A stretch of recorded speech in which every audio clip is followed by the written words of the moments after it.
to now begin Unit 7, which is all about polynomials.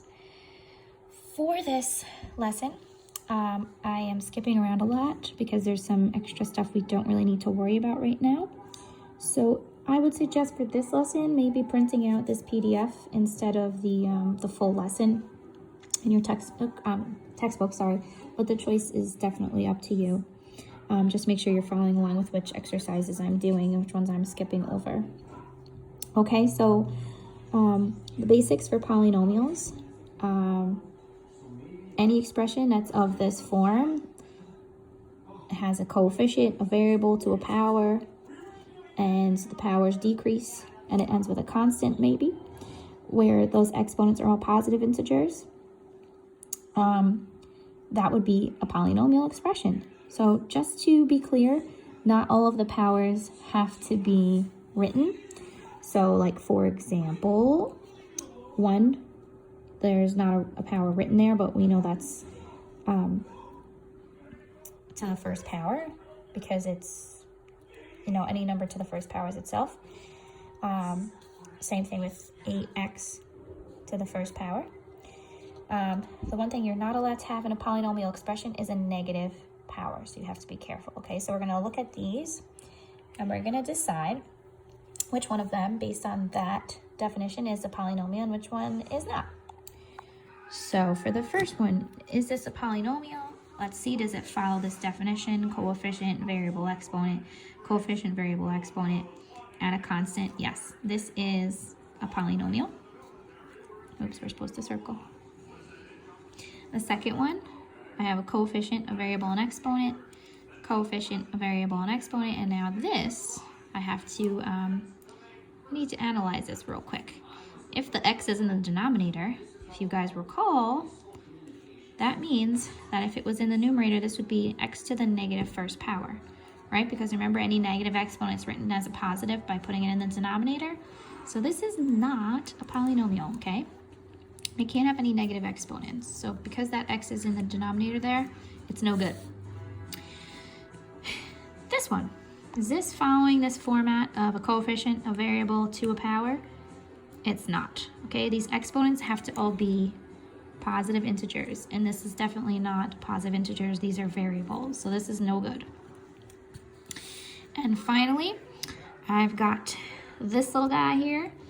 Coefficient, variable, exponent, coefficient, variable, exponent, no coefficient, variable, exponent, and a constant. This is good. This is a polynomial expression. Okay? That's the basics so far. So what we're going to do here is we're going to talk about putting polynomials in standard form. We've talked about this before, but a polynomial written in standard form is just where all of the terms in the expression are written in order from the highest exponent to the lowest exponent, ending with whatever constants you have, okay? So the exponents are descending, so it's basically highest exponent to the lowest, which would always end with constants if you have any constants, okay? So we're gonna just rewrite each of these in standard form, okay?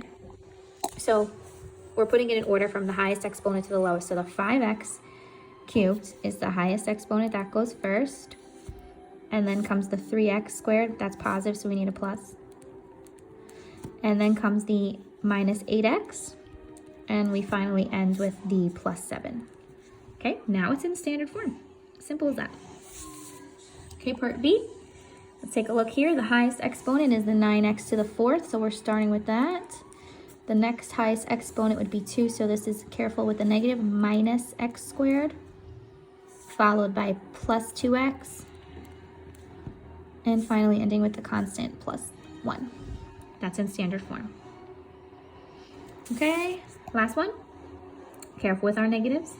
The highest exponent here is the x squared. This is a negative 5x squared. So that's going to be negative 5x squared minus 2x, positive 3, so plus 3. Okay, the hardest part of this, guys, is just making sure you don't mess up the negatives and the positives, truthfully. Okay, I would love for that to focus. All right, next. We're going to skip. Are we skipping? I can't remember if we're skipping. Yes, we're skipping to exercise 6, because these power things drive me nuts. We're going to go to exercise 6, and this is practicing adding and subtracting polynomials. So adding is easy, but subtracting can be real tricky, because a polynomial, even though it's made up of 3 different terms, it's one quantity. So when you subtract, you have to account for that negative. You have to basically distribute the negative. So you have to be super, super careful. All right? So for this is exactly what I'm talking about. We're subtracting. We're going to be looking very, very carefully. This is, when it's written like this, it's a little bit easier. We're doing 3 minus 7 here. 3 minus 7 is negative 4. Next, we're doing 4 minus negative 4, which ends up being double negative, turning into a plus. So that's 9x, positive 9x. And then 6 minus 2x squared, which will give me positive 4x squared. And I end up with this as my answer. Now, you're not always going to have this written like this where it makes it easier. So another way you can do this is to write it out like you can see in part B. You have 6x squared plus 5x plus 3 minus, and then in parentheses, 2x squared minus 4x plus 7. Okay, and what you can do is you can distribute the negative before you start. Okay, so then this would be, I'm going to rewrite the 6x squared plus 5x plus 3. And now this is a negative 2x squared.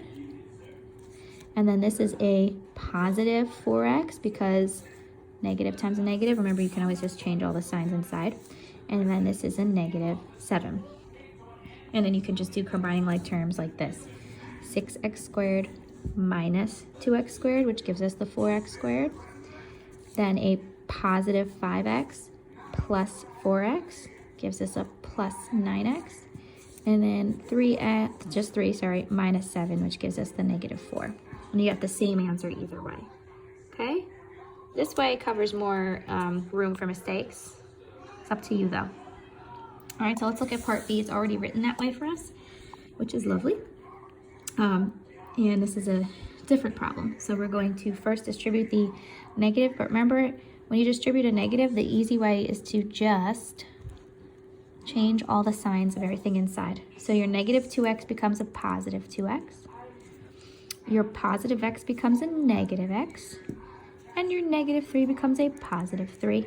And now you can just combine like terms. Okay? I remember the only reason why we can change the sign is because we're distributing that negative, which means we're multiplying each of these by negative 1. So to combine like terms, I've got 4x squared plus 2x squared gives me 6x squared.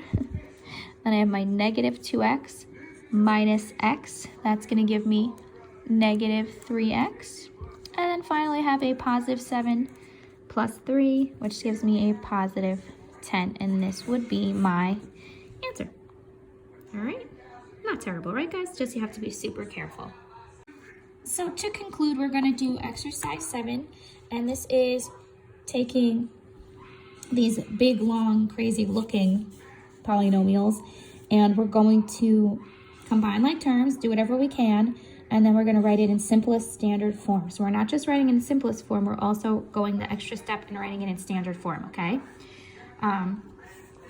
So let's take a look at this first one. You know I like to rewrite things. So I'm going to rewrite this myself, 6x squared plus 2x minus 3 minus x squared plus 4x minus 1. What a monstrosity. So there's nothing in parentheses here, nothing to distribute, so I'm going to just go right ahead and start combining like terms. I've got a 6x squared and a negative x squared. Please try to remember that we always include the sign in front of the term. That is the same as 6 minus 1, so that's a 5x squared. Next, I'm going to look, and I have a plus 2x plus 4x. And that's going to give me plus 6x. And then I have a negative 3 minus 1. So that's going to give me negative 4. Notice I did my like terms in order. so that I would have it already in standard form. So I started with the highest exponent and then went down. Okay, so the answer is 5x squared plus 6x minus 4. All right, so to conclude, I'm gonna have you guys try this bad boy and pause it right now so that you can do it, and then unpause to check your solutions, okay? Just be careful because this is in parentheses. All right, give it a shot. Okay guys, so here's the solution. I distributed the negative first. So what I did was I just changed all the signs of everything inside to do it quicker. The x squared changed to negative x squared. The positive 4x changed to a negative 4x. And the negative 1 changed to a positive 1. Rewrote the whole thing. And then I combined my like terms. 6x squared minus x squared gave me 5x squared. 2x minus 4x gave me negative 2x, and negative 3 plus 1 gave me negative 2. And I did it in order, descending order, so that I would already have it in standard form. So that's it, guys. This was a super easy lesson to begin with. What's important about this lesson is to pay attention to the details. Take it slow. If you need to use your calculators, do it. Be careful of negatives. Be careful of combining like terms, including your negatives or positives. And that's the key to being successful with this lesson, okay? So have fun with the homework. I know you guys, and I know that most of you are going to absolutely love this. So have fun.